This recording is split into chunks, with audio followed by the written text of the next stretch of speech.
This is your introduction to Disneyland.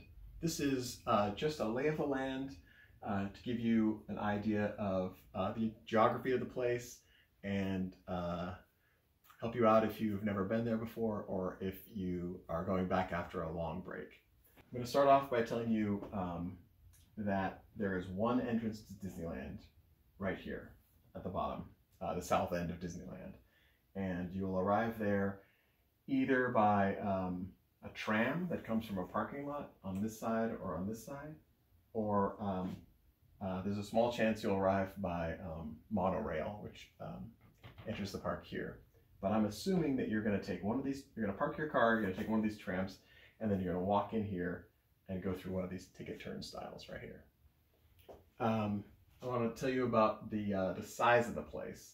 It's pretty big, but all the rides are jammed together, so as much as they could. So it is compact, and it seems like quite a long distance to go from one corner over to another corner, but the whole park is almost surrounded by the Disneyland Railroad, which is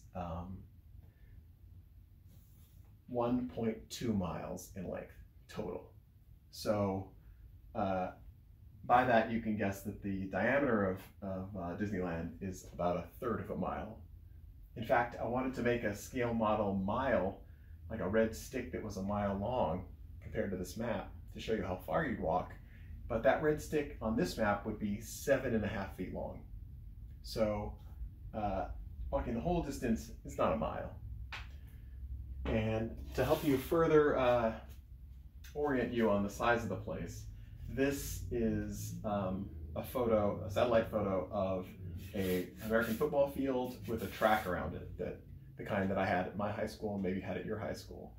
And this is to scale. Even though this is a cartoon map, this is still to scale compared to this. So when you go from this bottom circle with the American flag and you walk up to the center circle, that is about the length of a football field, if you can imagine walking that 100 yards.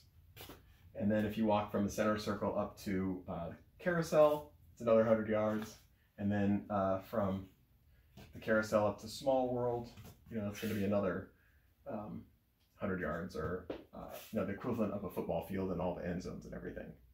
So that is to scale. It's a big place, but it's not infinitely large.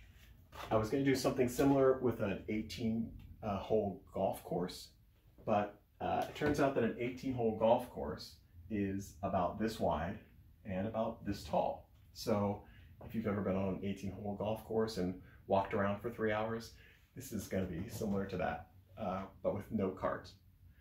Well, there will be strollers, millions of strollers. Because the entrance is here, everyone walks past the view of the train station here, under the berm through one of these 2 tunnels on the left or the right.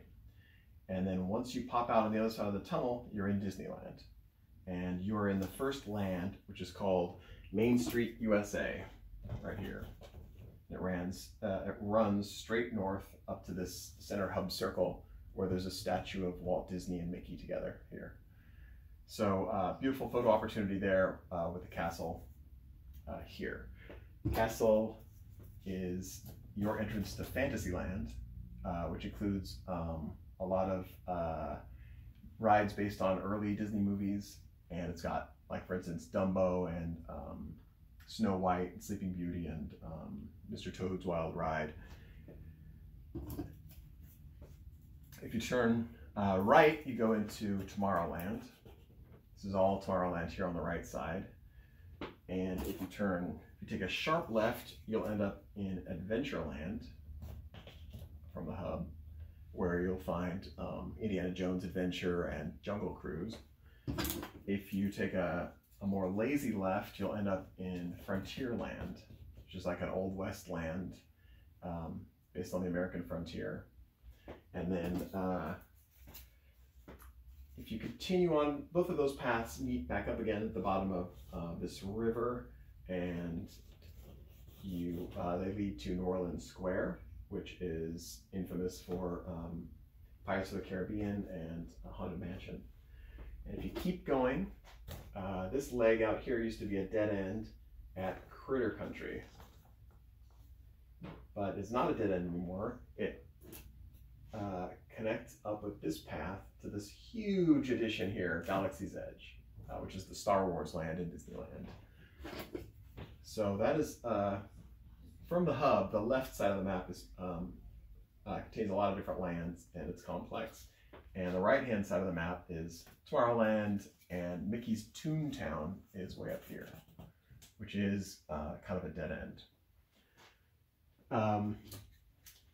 If you are going to Disneyland with small children who aren't going to be going on thrill rides, you'll spend most of your time in Fantasyland and Mickey's Toontown, including Small World. You'll undoubtedly visit Autopia over here, which is the ride where anyone could drive a car. And then over in Critter Country, you've got the Many Adventures of Winnie the Pooh over here. So you'll be on either side of the map and up and down. And I would still go to Galaxy's Edge, certainly. Galaxy's Edge isn't a thrill ride hub. So on to thrill rides. A lot of people go to Disneyland for the thrill rides, including adults and older kids. And the top of that pile right now is Rise of the Resistance, which is brand new. It's a long, complex ride, and they've got the queue system set up so that everyone kind of just gets to go once. And even then, maybe you don't get to go. When Disneyland opens back up again, there's going to be, no one's sure what the rules are going to be, but it's probably going to be get there in the morning, register for some time slot on your phone, and then wait till that time to go to Rise of the Resistance, which is over here. The other thrill ride up in Galaxy's Edge is the Millennium Falcon ride, which is called Smuggler's Run. And there's huge demand for that one too. Going through more thrill rides, over in Tomorrowland, you've got Space Mountain. That's probably the best ride. Splash Mountain is a great ride. It's the fastest ride in Disneyland, and it's the only real water ride. So on a hot day, the wait for that could be an hour and a half or more during the hot part of the day.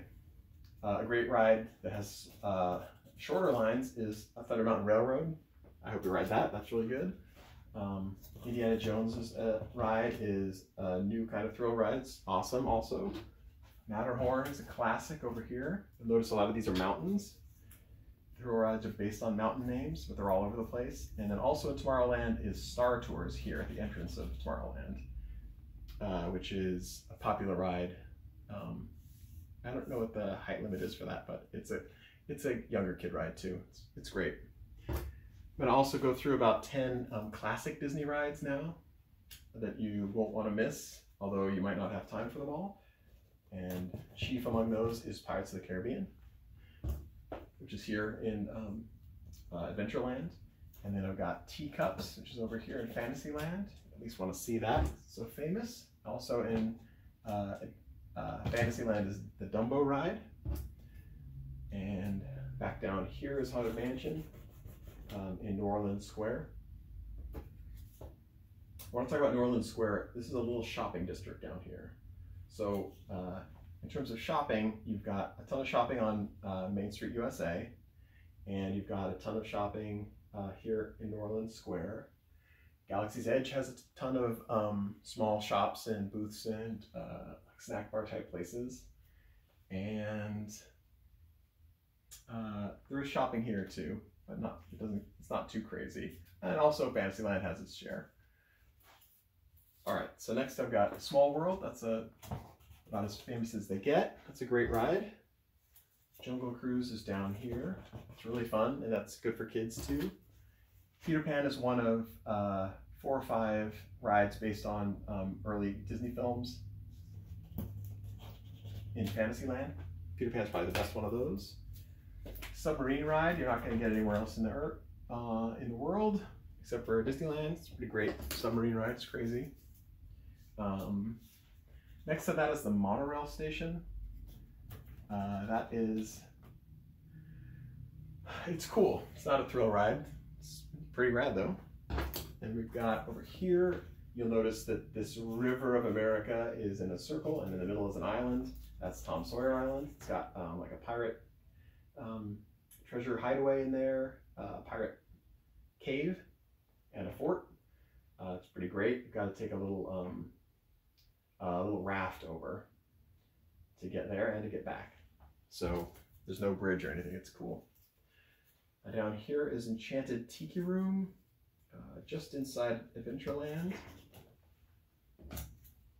And over here, I mentioned before, Autopia. The ride is huge. It's all this roadway here, but the entrance is over here. Buzz Lightyear's Astro Blasters is right here at the entrance of Tomorrowland. And up here is the thrill ride in Mickey's Toontown, which is Roger Rabbit's Cartoon Spin. And that is another the thrillingest thrill ride that's in Toontown. I also want to talk about the railroad. The railroad is a great way to get around. It has 4 stations that are here at the south end, the west end, up here at the north end, and over here on the east side. And it's quick. It'll get you really far, and it gives you a chance to sit down if you're tired of walking back and forth across the map. So I highly recommend the train. And that's about it. All right. Thanks for listening. Thanks for watching.